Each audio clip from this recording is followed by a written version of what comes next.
రేషన్‌కైతే tasks అయితే start అయిపోయాయండి. కానీ దానికంటే ముందు ఇంకో విషయం మాట్లాడాలి. సో, మణికంఠ 'యష్మి గౌడ'ని నామినేట్ చేసిన తర్వాత, యష్మి గౌడ కోపం ఎక్కువయ్యి ఆ నామినేషన్స్ అప్పుడే చెప్పింది. నేను ప్రతి ఒక్క నామినేషన్స్‌లో నిన్నైతే నామినేట్ చేస్తాను అని చెప్పనేసి మణికంఠ అయితే చెప్పింది. సో, దీనికి మణికంఠ హర్ట్ అయ్యాడో లేదా యష్మి గౌడ హర్ట్ అయిందో తెలీదు కానీ, సో, యష్మి గౌడ కోరుకుంటుంది కొంచెం కంఫర్ట్‌గా ఉండాలి అని చెప్పనేసి.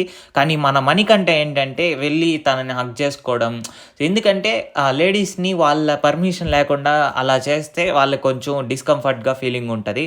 సో, దానికైతే యష్మి గౌడ అయితే ఏడుస్తుంది. కానీ ఈ ఏడుపు సింపతి కార్డ్ ప్లే చేయడానికా అని చెప్పనేసి ఒక డౌట్ ఉంది. ఎందుకంటే ఆ ఏడుపు ఏడ్చేది ఓకే. నువ్వు మొఖం మీద చెప్పొచ్చు. నువ్వు నా దగ్గరికి రావద్దు. నేను కొంచెం డిస్కంఫర్ట్‌గా ఫీల్ అవుతున్నాను. అంతేగాని సో, ఇప్పుడు నామినేషన్స్‌లోకొచ్చింది గాబట్టి, ఆ నామినేషన్స్‌లో నుంచి సేవ్ అవ్వడానికి సింపతి ఏమైనా కోరుకుంటుందా? ఆ ఉద్దేశంతో ఏదైనా ఇలా ప్రయత్నించి ఓట్స్ కోసం ఇలా డిఫరెంట్‌గా బిహేవ్ చేస్తుందా అని చెప్పనేసి అర్థం కావట్లేదు. ఎందుకంటే మీరు స్టార్టింగ్ నుంచి గమనిస్తే ఎప్పుడు ఆ కన్నింగ్ బిహేవియర్ అనేది యష్మి గౌడలో ఉంది స్టార్టింగ్ నుంచి కూడా. ఇప్పుడు ఎందుకు మొసలి కన్నీరు కారుస్తుందో అర్థం కావట్లేదు. కానీ మణికంఠ చేసిందైతే తప్పండి. సో, ఒక అమ్మాయి డిస్కంఫర్ట్‌గా ఫీల్ అయినప్పుడు మన మన పరిధిలో మనం అనేది ఉండాలి. సో, రేషన్ టాస్క్ అయితే పెట్టారండి. మన అభయ్ టీమ్ నుంచి నబీల్ అయితే పోటీ చేశాడు. నిఖిల్ టీమ్ నుంచి పృథ్వీ అయితే వచ్చాడు. సో, ఇద్దరు చాలా బాగా ఆడారు టాస్క్స్. నాకిక్కడ నచ్చని విషయం ఏంటంటే పృథ్వీది. పృథ్వీ ఇంక ఓడిపోతాడు అని తెలిసినప్పుడు అతనిలో ఉండే చెత్త బిహేవియర్ అంతా బయటకొస్తదండి. మనం చెప్పుకోలేం. అసలు ఎంత వర్స్ట్‌గా బిహేవ్ చేస్తున్నాడంటే, అగ్రెషన్, అవసరం లేని అగ్రెషన్, మొండాడడం, చీటింగ్ చేయడం. ఇప్పుడు నబీల్‌కి ఇంకొక్క ఫ్లాగ్ ఉంటే తీసుకొనెళ్ళి, ఆ ఫోటో తీసుకొనెళ్ళి ఆయన పేర్చేయగలడు. ఇప్పుడు మనం కనిపిస్తుంది కదా! దాంట్లో ఫోటోస్ అనేది పేర్చాలనమాట.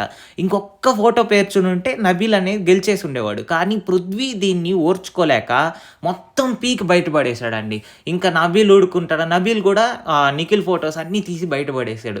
అగ్రెషన్ ఇంక ఓడిపోతామని తెలిసినప్పుడు ఒప్పుకోవాలి. లేదంటే నిజాయితీగా ఆడి గెలవాలి. అంతేగాని అగ్రెషన్ చూపిచ్చి, లేదా మొండాడి, చీటింగ్ చేసి, గేమ్‌ని మధ్యలో ఆపేస్తే బిగ్ బాస్ ఇప్పుడే చెప్తారు. ఎందుకంటే ఇంతకుముందు చీటింగ్ ఆడి గేమ్స్ ఆపేస్తే చాలా కాన్సిక్వెన్సెస్ అయితే ఫేస్ చేయాల్సుంటది.